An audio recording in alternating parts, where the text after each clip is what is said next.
May kapihan, may kalan-an, sa higad lang sang matinlo nga suba. Ini ang katuan ta sa sining episode.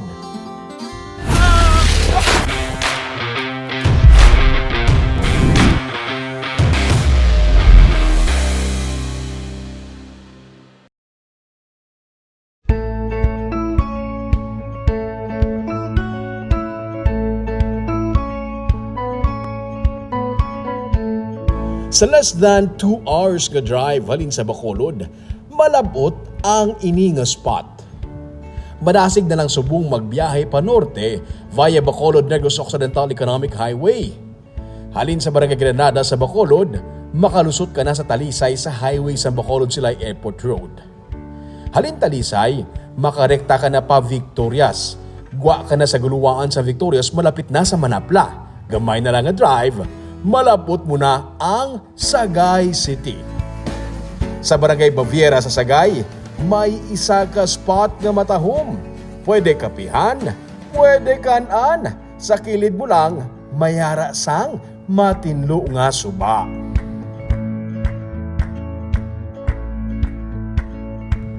Ang tubig sa sini nga suba, halin pa sa kabukiran sang Alimatok sa Cadiz, mabugnaw kag matinaw.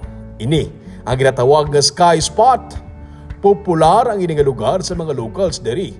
Makalabot diri via Barangay Bato, pasaka ka na. Magpulo pamangkot lang kag may directions man nga maagyan along the way.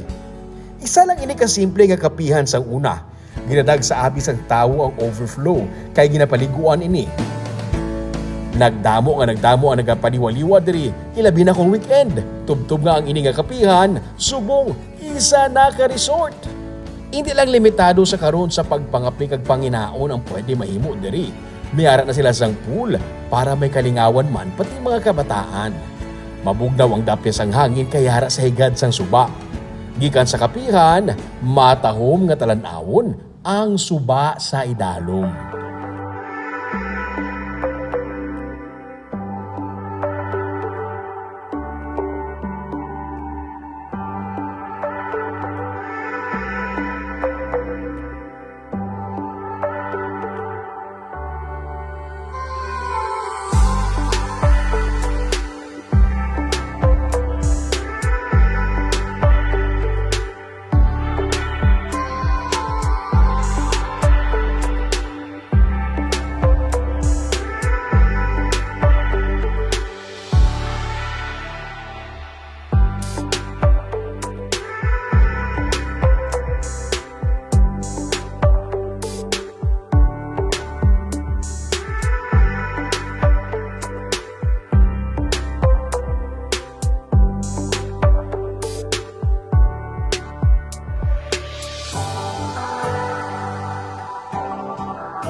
₱50 ang entrance kag swimming para sa adult, ₱30 naman para sa kabataan. May for the day nga cottages nga pwede rentahan. Mayara gani isang spot nga mas mataas pagid kag overlooking man sa suba. Kung luyag nyo maging sulit ang tinerdere, may mga kwarto nga pwede rentahan for overnight nga stay. May tag ₱1,000 nga kubo, may tag 3,500 nga mga kubo man, kag may air-conditioned room sa poolside. Wala ka na sang lalakton pa. Paglapot sa salakyan mo diri, parking ka na lang. Kag manaog sa salakyan mo, maka-relax ka na diri. Matauhay kag malayo sa kagahod sang syudad. Maka-relax ka. Pwede ka man diri magsakay sa balsa o kung magkutaw-kutaw sa dawlinaw sa suba. Maka-nature trip ka nga wala sang laktanay nga malawig. Sa El Resto, pwede ka maka-order pagkaon para wala ka na sa problemahon sa pagkanto mo diri. Drive ka na lang bitbit ang bilog nga pamilya o kung barkada.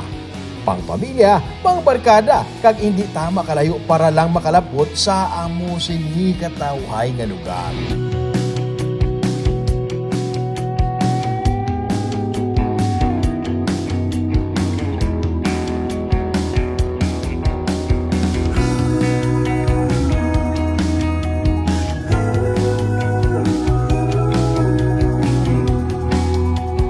Ining isa na lamang sa ililisipon nga mga suba nga nagapabilin nga matilo sa gihapon nga pwede naton ma-enjoy diri sa Negros. Para updated ka sa mga episodes ng Tripping Dirubing, i-follow mo yung Facebook page o YouTube channel, Digicast Negros. Padayon kita sa gihapon sa pagbangon. Ako si Romeo Subaldo, kini ang Tripping Dirubing!